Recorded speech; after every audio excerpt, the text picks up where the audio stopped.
Shalom anak-anak, jumpa lagi dengan Bapak Sukarman. Kali ini akan melanjutkan pelajaran untuk kelas 3. Nanti ditonton YouTube-nya ya. Selamat mengikuti. Pelajaran 4 untuk kelas 3.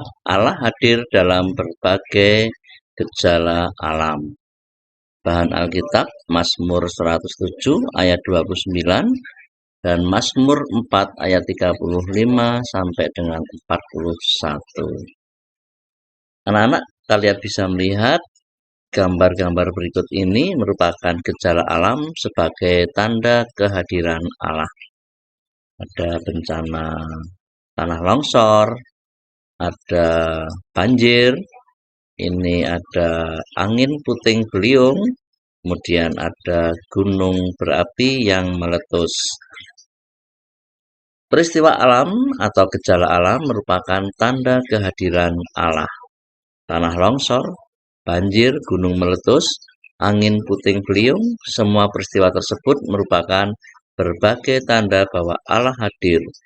Tidak hanya dalam suka atau keberuntungan.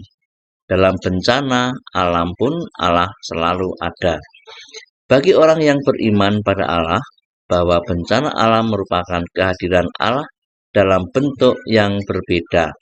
Tidak perlu ditakuti dan tidak bisa dihindari, tetapi disikapi dengan penuh kesabaran dan kesadaran bahwa Allah memberi pencobaan dan kita yakin Allah tidak akan mencobai umatnya melebihi kemampuannya.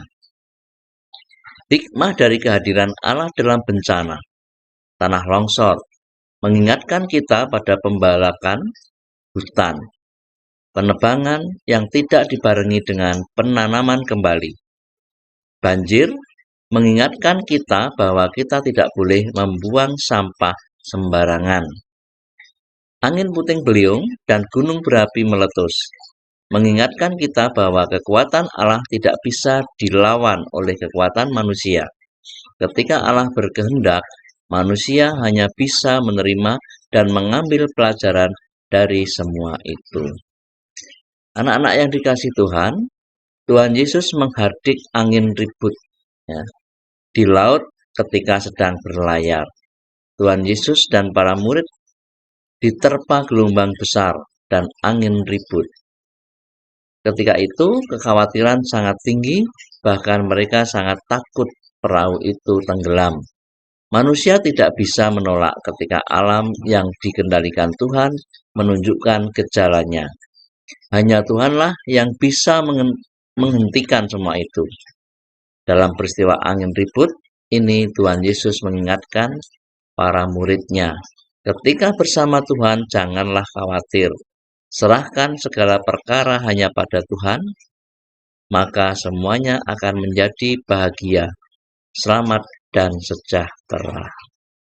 Anak-anak yang dikasihi Tuhan, berbagai macam kekhawatiran yang sering kita alami saat hujan deras di rumah sendiri, saat hujan deras masih di perjalanan, saat hujan deras dibarengi kilat atau guntur, saat malam tiba di rumah sendiri tanpa teman, saat di perjalanan jauh uang saku menipis atau habis, saat akan menempuh ujian kelas atau kenaikan kelas, saat akan divaksin atau disuntik atau diinjeksi, atau ketika kita sakit.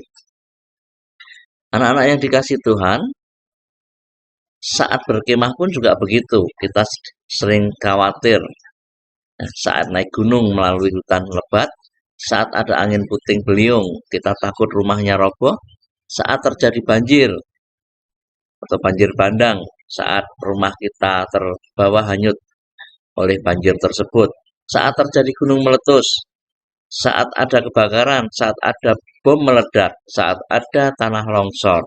Semua itu menjadikan kita sering khawatir. Anak-anak yang dikasihi Tuhan, bagaimana cara mengatasi kekhawatiran?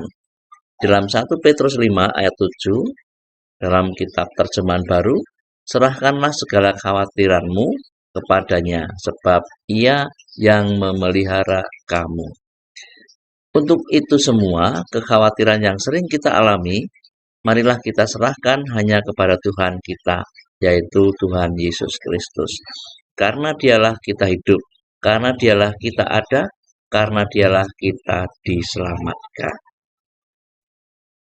Anak-anak yang dikasih Tuhan, sampai di sini pelajaran dari Pak Sukarman, dan kalian bisa memutar berulang-ulang di channel YouTube Bapak Sukarman.